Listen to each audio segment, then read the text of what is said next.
When I was a kid, I hated school. I know it's ironic, I married a teacher, but I hated school. Took up the whole day, and then I had homework that just seemed like it took me ages to finish. One time, I even had to go to school on Saturday. We all did, to make up for like a snow day or something. I just thought that was sacrilege. We had, as our playground, we had this big open field, which was not on a major highway, but it was about a block from a major highway. I used to stand at the edge of that playground and just look out and think, if I'm fast enough, they'll eventually catch me, but not for a while. I had it all planned out. I was going to run down that little road. There was this nice little Italian restaurant. I was going to have myself a nice lunch, live it up big. Granted, if I had anything in my little Velcro wallet, it might have been $2, but I thought, I'm going to go over to this nice little Italian restaurant and just blow off school for the rest of the day. I was so eager to do adult things, get out of school, get out of childhood. I just wanted to grow up. I used to stand out in that field. We had helicopters fly over every once in a while. I'd yell, "Take me with you!" Those helicopters. "I can pay you. I've got like $2. I was so ready to be grown up and feel important. I used to look up to that image of a businessman that you'd see in like TV and movies, of the guy with the briefcase full of papers and the cell phone. I think we have a picture of that cell phone from what the cell phone in the 90s looked like. I wanted me a cell phone like that. The briefcase and the sunglasses and the white dress shirt. Then I would be an adult, and then I would feel important. Now, as I've gotten older, that continued impatience came with youth as I got a little bit older. When I was maybe a teenager, working at the grocery store, tapping my foot, waiting for that shift to get over. If it was Monday, if it was Tuesday, I could not wait for the week to end so I could get to the weekend or whatever plans I had then. At night, I didn't want to go to sleep at night because I was afraid I'd miss out on something. I had fear of missing out long before it was a popular acronym on the internet. I just wanted to skip ahead to that next day. Now, at the age of 40, sleep is not a punishment, it's a reward. Especially since some of you know that we've got a new puppy and we're trying to housebreak that puppy. So sleeping a whole night through without interruption, that is a blessing that I used to not appreciate in my youth. I'm less concerned with those stereotypical marks of a modern successful businessman. Some of you may know, as far as the briefcase full of papers, I can't stand paper. I hate paper because I'm going to lose that stack of paper. It's going to go all over my desk and I can't find a thing. As far as the nice Corvette sports car, don't really care about that anymore. I gave up a Mustang to get myself a family-friendly vehicle right before Lily Rose was born. Put her in the car seat and listened to her sing all the way to daycare, and I knew it was worth it. Besides, I could put both kids in that thing and a kayak on top, so I'm fine. As I've gotten older, my priorities have shifted. Now I have 2 little girls of my own. And my youngest daughter, she wants to be in a grade above whatever her older sister is in. When Lydia Rose gets to 4th grade, Maggie May's going to say, I wish I was in 5th grade. Just so she could be that little notch above. Now, Lily Rose, she wants to be in high school and doing all the high school things and all the culture that involves. She is ready to be in high school. Every morning it feels like they've grown another inch. Their vocabulary has expanded, and they're so smart, and they're already outsmarting me on things. I can't believe when we get to math, in high school math, things that I've forgotten, or Common Core math that is beyond me. They're just going to be so many levels above me. But they're so ready to grow up. And I'm standing here at 40, and my 2 little girls saying, don't be in such a hurry. Don't be in such a hurry to skip past your childhood to be grown up. Let me ask you this. Have you ever run into an old friend or acquaintance You ask them, what's new? Only to find out that nothing's new, because they're still stuck in something that's old. That they're living in a memory, maybe of a great time or of a terrible time, but something that maybe happened 10 years ago. That they're still talking about how they should have won that high school football game way back in the day, 20, 30 years ago, if that ref hadn't made a bad call. Or maybe they say, I could have been a rock star. Things happened differently.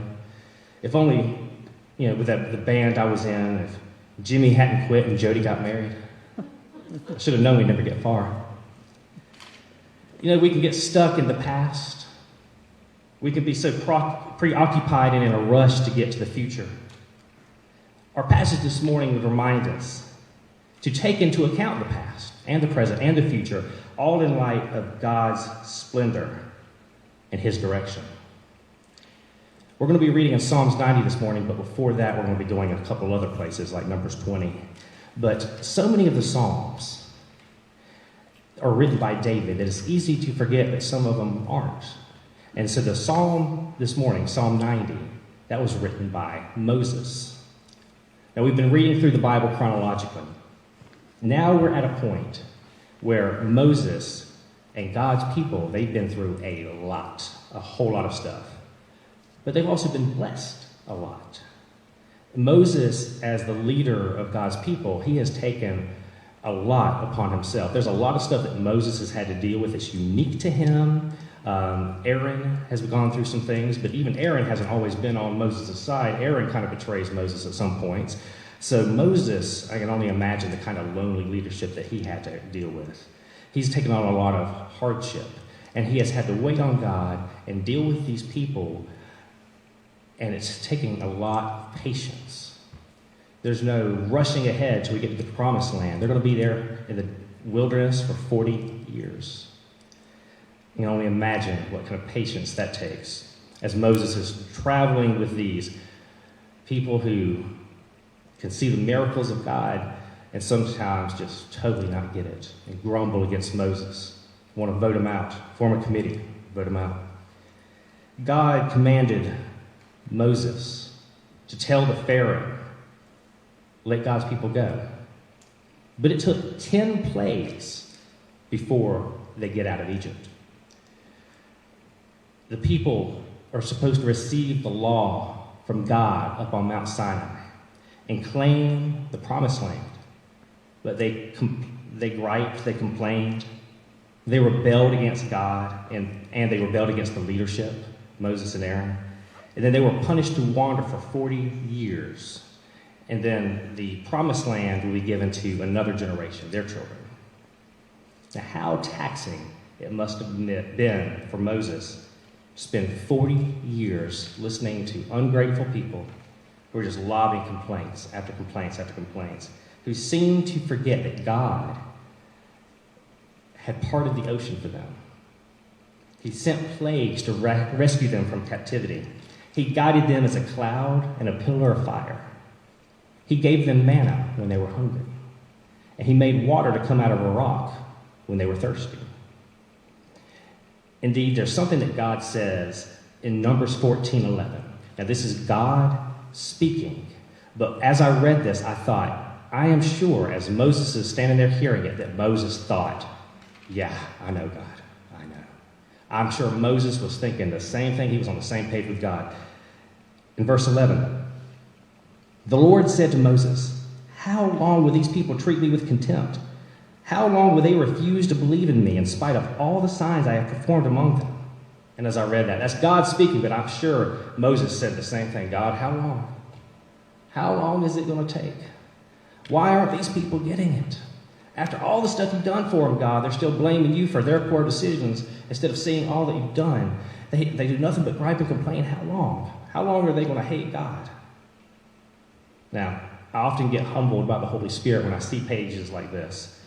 Some of the things I ask, I say, how could these people have experienced God and all of these miracles right in front of them and then ever choose anything less than God? How could these people go on rebelling against God? And then I'm reminded, hey, I don't always trust God either. Sometimes I'll make decisions in life I didn't even consult him about it first. Sometimes I get in my own way. Maybe you can relate. That I get in my own way. I'm tripping over myself when I should have known that God is the way. God is the better way. How can I make any decision that's not of God? After all I've seen, but we all do it, don't we? We all choose other than God every day when we sin. Back in Exodus 17:6, when the people were thirsty, God has Moses strike a rock and water came out. Not just a little bit of water, not just the surface was wet or a little drip of water, but enough water came out of that rock that it was enough for them to drink from and all of their animals to drink from. So that's a lot of water. This nation is huge. Later, by Numbers 20, Moses is in a tough spot because the people have turned on Moses time and time again. Just giving some context from what's going on here, what's going on in Moses' mind and his heart and his soul. The people keep on turning on him over and over and over again. Even his own brother, Aaron, he's been a traitor at least twice. That I can think of just off the top of my head without doing a thorough search of the Bible. I can think, well, in Exodus 32, when Moses is up on Mount Sinai talking to God, he's getting the Ten Commandments, he's getting the law, this is a gift to the people. He hadn't even come down yet. He's still in his meeting, basically, with God. And Aaron's down there with the people. They say, why don't we try to just worship some other gods? Let's take this jewelry that we have, melt it down, make a golden calf, and we'll worship this idol. How about that? And Aaron goes along with it. We've been having these fascinating conversations in Bible study about what was going through Aaron's mind, what was going through his head, that he went along with this stuff. That when Moses comes down and says, Aaron, what did you do? And he said, I just threw the gold in the fire, this calf came out. As if it wasn't crafted somehow. Kind of that, well, I was involved, but I don't know what happened. Like it got away from him a little bit. So Aaron, he betrayed Moses there. There's also a story that we read where Aaron and Miriam was their sister. Aaron and Miriam are trash-talking Moses' wife. How would you feel about that? So all of this happens. And then Miriam, before Numbers 20, Miriam dies. Now, I'm sure there were some hard feelings there about what had been said against his wife. That's still his sister. So his brother, his sister, everybody has rebelled against him. And now his sister has died. I don't know if any of you have ever lost a loved one when there was things that were not resolved, but I wonder about that. What might that have felt like for Moses? And all the stuff that he's carrying inside of him. The people are grumbling against him. Even in this chapter, before this incident we're going to read about, the people have been grumbling against him. So I wonder if this is one of those many times that Moses probably thought, these people have no faith in God yet? Do they have no faith in me yet? For all the stuff that he had brought them through, for all the stuff that God had brought them through. So in Numbers 20, starting with verse 7, the Lord said to Moses, take the staff, and you and your brother Aaron gather the assembly together. Speak to that rock before their eyes, and it will pour out its water. You will bring water out of the rock for the community so that they and their livestock can drink. So Moses took the staff from the Lord's presence, just as he commanded him. He and Aaron gathered the assembly together in front of the rock, and Moses said to them, listen, you rebels, must we bring you water out of this rock? Then Moses raised his arm and struck the rock twice with his staff. Water gushed out, and the community and their livestock drank. But the Lord said to Moses and Aaron, because you did not trust in me enough to honor me as holy in the sight of the Israelites, you will not bring this community into the land I give them. Now, lest we judge Moses too harshly, this is probably one of those many times in Scripture where we can identify with a person or with a group of people and say, I see myself in that. So as I look at this story of Moses, I see myself in that a little bit, because would I not have also lost my temper a little bit like Moses? I'm not trying to make an excuse for him and say that he was right to do it. He sinned against God, but in his impatience.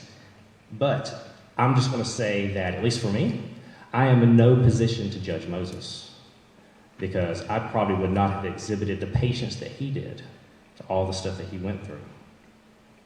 If you look through this and you kind of look at what happens here, and in context of that first time we mentioned where Moses strikes the rock, in this passage, he's not supposed to strike the rock. God just tells him, speak to the rock. in the presence of all the Israelites. And there's no instance of, okay, I want you to go over here and hit the rock a couple times. It's just, I want you to speak to it. But Moses, he's lost his cool. I can understand. He shouldn't have lost his cool. He shouldn't have violated exactly what God had told him. But he's lost his cool at this point.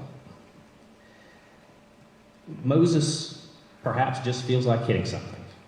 I don't know how many of you have ever just snapped with your anger. You're just like, oh, I just got to hit something. And also notice what Moses says here. It says, must we bring you water? He doesn't say, God is going to bring you water. He's going to use us. Any of that. Must we bring you water? So he's talking about himself and maybe Aaron. So he has taken the focus off of God a little bit. So this is supposed to have been an opportunity to magnify God in the way that God provides. But what he's done is he's magnified his temper. He's magnified, he's lost it. He's had enough. Earlier, when they had just gotten out of captivity, earlier on in the book of Exodus, the people told Moses, said, we will do whatever the Lord commands. They had just gotten out of captivity, out of slavery. And so they're on a high now. They're on top of the mountain, so to speak, and emotionally. They're ready to sign the pledge card. We will do whatever God commands. For a while, early on, they do. That can sometimes feel like our Christian walk, right? When we're new to Christ, we say, man, I'm on fire for God. Yeah, I'll do whatever he says. But over time, they kind of step that back. They are supposed to trust God as holy. They're supposed to trust God with their present circumstances, trust God with their future. But when the bill comes due for everything they've pledged, they want to question the receipt. I say, well, surely God didn't do that much for us. Surely he didn't do so much as to demand our complete allegiance. Maybe this golden calf did it. Maybe this idol over here did it. Maybe I did it in myself. Surely we don't need God to fight our battles for us. So we see after the people reject God, and he says, you're not going into the promised land. We see in Numbers 14, verses 40 through 45, they say, you know what, we're going to go to that battle that God had told us to. Moses says, you better not. You were told there back when God was on your side. Now he's not going up with you. You better not go up and try to fight that battle. He said, no, it'll be fine. And they go forward without God and seem to be surprised that they have to run home with their tail between their legs. And how many of us do that? We start off strong in our faith with God, but then we just drift away from God. And then we try to continue on this life without consulting him, without following what he's told us to do. And we try to see how that works out for us, and it doesn't work out at all. Now, in light of all these things happening in the life of Moses and the people, we read these beautiful words in Psalm 90.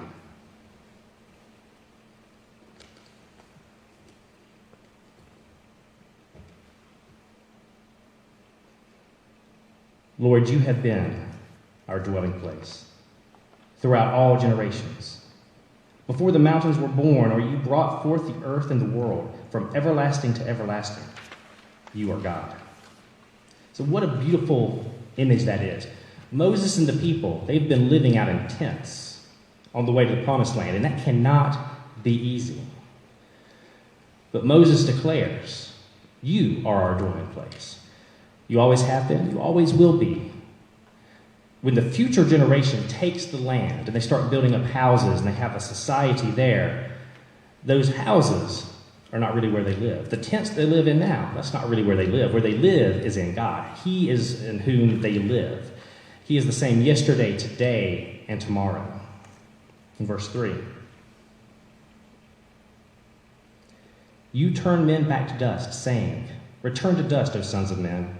For 1,000 years in your sight are like a day that has just gone by, or like a watch in the night. You sweep men away in the sleep of death. They are like the new grass of the morning. Though in the morning it springs up new, by evening it is dry and withered. We are consumed by your anger and terrified by your indignation.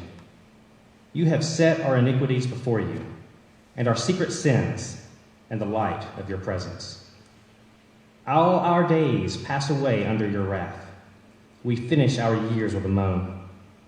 The length of our days is 70 years, or 80 if we have the strength. Yet their span is but trouble and sorrow, for they quickly pass and we fly away. Who knows the power of your anger? For your wrath is as great as the fear that is due you. Teach us to number our days aright, that we may gain a heart of wisdom. I want us to remember what Moses is saying here. Our lives are very temporary in the grand scheme of things. And we fill our days with things that are such a waste if we are to remember that our days are limited. So ask yourself, are you filling your days with negativity? Are you like one of those grumbling Israelites? Do we forget the blessings of God and focus on the negatives of life? This passage talks about secret sins. Are you living in secret sins as though God doesn't know? Forgetting that we are going to meet with him. We are going to have that reckoning. It could be today. It could be tomorrow. If you knew the date of your death in the future, you knew on the 14th of a certain month that you were going to die, how much time would you really waste on faithlessness to God, on a poor attitude, on putting other people down, foolish controversies? Or would you decide, I'm going to have joy today. I'm going to have a good day today. I'm going to have a good day in God. No matter what else is going on outside, I don't have time to let that ruin my day, my attitude, my walk with God. I've only got a certain amount of days left here on earth. I'm not going to let this change who I am in Christ. I'm just going to let Christ change me, no matter what's going on external. If there was kind of a little control lever inside my soul, it's inside here where God is in my heart. I'm going to let him move that control lever. I'm going to let God have control. I'm not going to let other things outside of me come in and control the levers, but I'm going to be controlled by God. Verse 13 says, Relent, Lord, how long will it be? Have compassion on your servants. Satisfy us in the morning with your unfailing love, that we may sing for joy and be glad all our days. Make us glad for as many days as you have afflicted us, for as many years as we have seen trouble. May your deeds be shown to your servants, your splendor to their children. May the favor of the Lord our God rest on us. Establish the work of our hands for us. Yes, establish the work of our hands. Now, what a great prayer to remember, that even though God might allow us to go through some hard times, there might be just as many good days ahead on this earth. And there will certainly be countless more good days when we go to heaven to be with him. Now, if you're wondering what to do with this psalm that we've just read, may it be that you pray for good days with God, where he reveals his splendor to you, to your children, to your grandchildren, from generation to generation, this everlasting God. May you pray that he directs you, establishing the work of your hands. I wonder this morning how many people have done something that you've poured a lot of passion and energy into that was just something you didn't need to do. That God wasn't in it. There was nothing fruitful that came out of it, but you just poured and poured and poured into something that was just pointless. We should pray that God establishes the work of our hands, that he gives us direction and that we follow that. May you recollect his faithfulness in the past, that God is so faithful, even when you are unfaithful. I love that the Psalms typically set up this pattern of remembering, before you ever ask God for something, remembering what God has done in the past and remembering his promises in the future. And here I am, I'm going through something, but I know that this thing right here is temporary because I know I serve a mighty God. I can remember, and I know what he said before, and I pray for his direction, his will in my life, his sovereignty over the future. And regardless of what else is going on, I trust him as holy. If there's anything that you need to give over to God today, that you might trust him as holy, today is the day to give that over to him. Perhaps you need to pray for his direction in your life. Maybe you just want to see his splendor revealed. Say, nothing bad's going on with me or a loved one. I just want to see God's splendor. I just want to see his majesty.